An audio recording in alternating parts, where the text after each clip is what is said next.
Hello everyone, welcome to Learners Classes. Today we are going to discuss about planning, that is your business class 12th course. So let's start. Firstly we understand what is planning. पहले हम समझेंगे कि planning क्या होती है. Planning is something thinking in advance. हाँ, जब भी हम एडवांस में सोचते हैं तो वो एक तरह से प्लानिंग होती है कि सपोज़ हमने कोई ऑब्जेक्टिव बनाया. अब उस ऑब्जेक्टिव को फुलफ़िल करने के लिए हमें सोचना होगा ना कि हमें ये वर्क कब करना है, कैसे करना है, किस टाइम पर करना है. तो ये हमारा क्या है, प्लानिंग है. हम प्लानिंग क्या करते हैं, फ्यूचर के लिए ही तो प्लानिंग करते हैं. अभी के लिए तो हम कोई प्लानिंग नहीं करेंगे. अब मुझे ये वीडियो बनाना था तो शायद मैंने कल सोचा था कि ये वीडियो मैं बनाऊंगी, इस तरह से बनाऊंगी, इस टाइम पे बनाऊंगी, तो आज मैं वो वीडियो बना रही हूँ. तो लाइक आपका बोर्ड का एग्ज़ाम है, 12th बोर्ड एग्ज़ाम है. अब आप बोर्ड के एग्ज़ाम के लिए ये आपने ऑब्जेक्टिव बनाया कि मुझे 90 प्लस लाना है. अब उस 90 प्लस को लाने के लिए आपने ऑब्जेक्टिव तो सेट कर लिया, लेकिन अब 90 प्लस लाने के लिए आपको क्या करना होगा, आपको उस ऑब्जेक्टिव को पूरा करना है. तो आपको प्लान करना होगा ना कि इस टाइम पर हमको स्टडी करनी है, इस टाइम पर जो है मेरा इतना सब्जेक्ट इंक्लूड होगा. So definition of planning is defined as thinking in advance what is to be done, where is to be done, when is to be done, how is to be done and from whom it is to be done. Okay, planning क्या है कि हमें advance में सोचना होता है कि हमें क्या, कब और कैसे करना है. और सपोज़ अगर हम किसी से काम भी करवा रहे हैं तो हमें उस तरह से भी उससे प्रॉपर वे में काम भी करवाना है कि किससे हमें करवाना है. Debt management is the art of getting things done by others.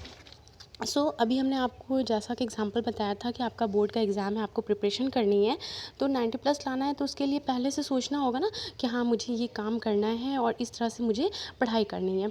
अब आपने ऑब्जेक्टिव सेट किया तो उस प्लानिंग में बहुत सारे स्टेप्स भी होते हैं, like setting up of objectives, ये तो फॉरमोस्ट है point. Developing premises, listing up of various alternatives, evaluate the different alternatives, implementation of plan and follow up. हाँ, एक एग्जांपल है, लाइक मुकेश अंबानी हैं. उन्होंने क्या सोचा, उन्होंने सोचा कि उन्होंने पहले एक ऑब्जेक्टिव बनाया कि मुझे क्या करना है, मुझे कंपनी को अपनी सेटअप करना है और सबसे आगे लेके जाना है.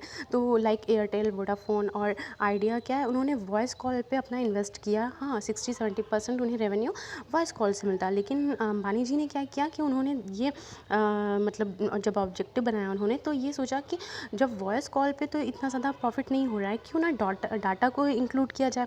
और उन्होंने डाटा को मतलब डाटा के लिए इन्वेस्ट किया. एक नई टेक्नोलॉजी मीन्स लाई, ठीक है, 2.5 लाख करोड़ रुपए उन्होंने इस टेक्नोलॉजी के लिए यूज़ किया और कंपनियों के कंपैरिजन ही क्या है, 3 टाइम्स ज़्यादा है.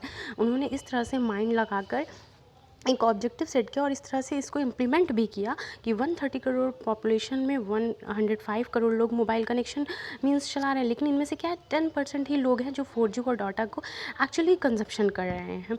तो उनको ये बात समझ में आ गई और उन्होंने डाटा के ग्रोथ को मतलब एक ज़रिया बनाया और डाटा को मतलब रखा एज मीन्स वॉइस कॉल की अगेंस्ट, ठीक है. वॉइस कॉल को उन्होंने इतना अवेलेबल नहीं किया और उन्होंने डाटा को किया कि हर इंसान डाटा को यूज़ करेगा और उससे उन्हें क्या मिलेगा, प्रॉफिट मिलेगा. और इसी के लिए उन्होंने लॉस लीडिंग स्ट्रैटेजी भी यूज़ की. लॉस लीडिंग स्ट्रैटेजी में क्या होता है कि आइटम की कॉस्ट जो होती है वो उन्होंने सस्ते में सेल की, ठीक है. 100 की आइटम को उन्होंने 50 में सेल की, जिससे अंबानी जी को इतना ज़्यादा प्रॉफिट हुआ है कि आप सब इस चीज़ को जानते हैं कि कितना ज़्यादा उनको प्रॉफिट हुआ है कि लोगों ने जो है इसको जियो की सिम को ज़्यादा यूज़ किया. और क्योंकि उसमें आपको डाटा इतना ज़्यादा मिल रहा है, आजकल हर किसी को डाटा की ज़रूरत पड़ती है, क्योंकि इस तरह से हो गया है हमारा इन्वायरमेंट कि हमें हर चीज़ पढ़ना है, देखना है, समझना है, कुछ भी है तो हमें उसका क्या नीड होती है, हमें डाटा की नीड होती है.